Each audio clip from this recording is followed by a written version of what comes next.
আপনারা এই বিভৎস ঘটনা যারা যে কুৎসিত মানুষগুলো করেছে তাদের তাদের বিচার করতে হবে আপনাদের, যারা সরকার চালাচ্ছেন। তাই আমি বলতে চাই আমাদের হিন্দু মা বোন ধর্ষিত হয়েছে, এর দৃষ্টান্তমূলক শাস্তি হওয়া দরকার। আমি বলতে চাই ওই ঢাকার খিলক্ষেতে যে মন্দিরটা দুর্গা মন্দির ভেঙে দেওয়া হয়েছে, ওই মন্দিরের জায়গা কাদের আপনারা জানেন। ওখানে বিএনপির অফিস আছে, ওখানে মসজিদ আছে, অন্যান্য অফিস আছে, কোনোটি ভাঙ্গা হলো না। হিন্দুর উপরে টার্গেট করে কেন হিন্দু মন্দির ভাঙ্গা হলো? জায়গাটা তো হিন্দুদেরই। তাই আমি বলতে চাই এই মন্দির অতি সত্ত্বে এই মন্দির সরকারের দৃষ্টি আকর্ষণ করে বলতে চাই এই মন্দির যেন পুনর্নির্মাণের জন্য আমি অনুরোধ করছি। তাই নির্বাচন আসলে এবং নির্বাচন কেন্দ্র করে বাংলাদেশের সনাতনীদের উপর যে ধরনের নির্যাতন নিপীড়ন নেমে আসে সেই পরিস্থিতির উপর দাঁড়িয়ে আজকে আমরা একটি স্থানে এসে দাঁড়িয়েছি। আমরা বাংলাদেশের সর্বস্তরের সনাতনী সম্প্রদায় আমরা আজ ঐক্যবদ্ধ। আমরা চাই পৃথক নির্বাচন ব্যবস্থা ও সংরক্ষিত আসন। আমরা চাই না কোনো দলকে আর ভোট দিতে, না আমরা বিগত কোনো দলকে ভোট দিতে। আমরা চাই পৃথক নির্বাচন ব্যবস্থা বা পেয়ার সিস্টেম নির্বাচন, তাহলেই আমাদের চিরস্থায়ী সমাধান হবে। এই আহ্বান আমি বাংলাদেশ জাতীয় হিন্দু ছাত্র মহাজোট থেকে রাখছি, কেন্দ্রীয় কমিটির পক্ষ থেকে। আমরা কি বলির পাঠা মনে হয়? তাই এ দেশ আমার, এ বাংলা আমার, এ ভূমি আমার। আমাদের বলা হয় তোমরা চলে যাও ইন্ডিয়া। কেন যাব? সমস্ত এই বাংলার মাটি তো হিন্দুদেরই ছিল।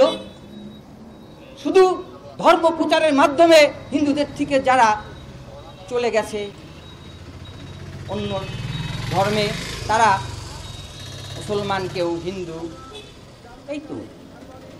আজকে আরএসএস এসে সমস্ত জায়গায় যদি আমরা দেখি সব হিন্দুদের জায়গা।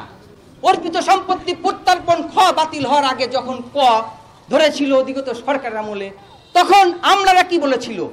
এই সম্পত্তি তো সব হিন্দুদের। ক যদি বাতিল হয় তাহলে তো আমরা দেশে থাকতে পারবো না। জেলার প্রত্যেকটা মেয়ে, হিন্দু মুসলিম প্রত্যেকটা মেয়েই আমরা রাস্তায় বেরোতে পারি না। রাস্তায় আমরা মানে নির্যাতিত শিকার হই। রাস্তাঘাটে মানুষ আমাদের নানা ধরনের উস্কানিমূলক কথাবার্তা আমাদের বলে। এই যে মুরাদনগর একটা হিন্দু মহিলা, তার স্বামীর সামনে ধর্ষণ হয়েছে, পুরো মিডিয়াতে তার ভিডিও মানে তুলে ধরা হয়েছে।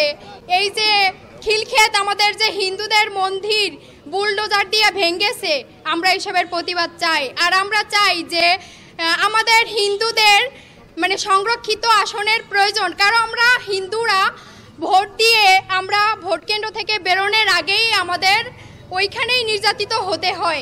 আমার ছেলে রাস্তায় বেরোতে পারে না, আমার মেয়ে স্কুল থেকে বাড়িতে আসতে পারবে না, ধর্ষিত হবে।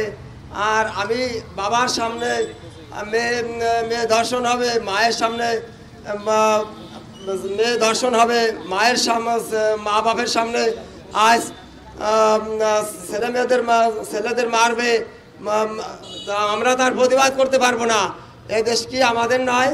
আমরা কি এদেশের কিছুই না? আমরা কি বাংলাদেশের বনবিড়াল এবং সিরিগালের না বাস করবো? আমাদের মন্দির ভাঙে, আমাদের মন্দির ভেঙে আমাদের দোষ দেবে। আমরা বলে নিজেদের মন্দির নিজেরা ভাঙি, আমাদের নিজের মূর্তি আমরা বলে নিজেরাই ভেঙে ফেলি, এবং আমাদের মেয়েদের ধর্ষণ করে তারা বলে যে আমাদের মেয়েদের আমরা নিজেরাই দর্শন করি, আমাদের ছেলেদের আমরা নিজেরাই মারি, আমাদের জমিগুলো লুট করে নিয়ে যায় অবৈধভাবে, আমাদের বাড়ি এসে যা ইচ্ছে তাই ভাবে আমার বাড়ি দখল করে নেয়। আমরা তার প্রতিবাদ করতে পারিনি।